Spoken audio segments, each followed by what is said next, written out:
Alright, I have finally finished Thrawn Ascendancy Lesser Evil. The length it took me to finish this is not a statement on the quality of the book. The book is quite good. Life just happens, and life can be such a son of a bitch sometimes. Basically, the way I had been working my way through these books is I would read at home, and I would read at work. But recently my boss has put the full kibosh on reading at work, which means things have gotten slower. Doesn't help, of course, that this is so far the longest book we've read, and it should speed up a little bit, depending on quality and ability to read through some of these books. But in general, a lot of the books going forward are quite a bit shorter. In fact, the next book is very short, and I am looking very much forward to it. So we'll see. It's going to be a thing.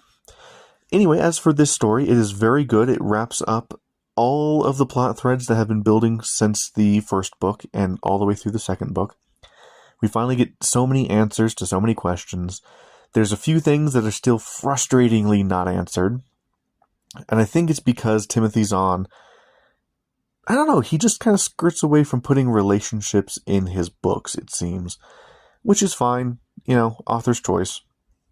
But he does heavily hint at relationships and, who likes who and what's going on, but he never outright states, like, they like each other. In fact, one of the only couples that he's put in these books, in the second book, he kills off one of them. So I don't know what Timothy Zahn has against relationships, but I don't know. We'll see.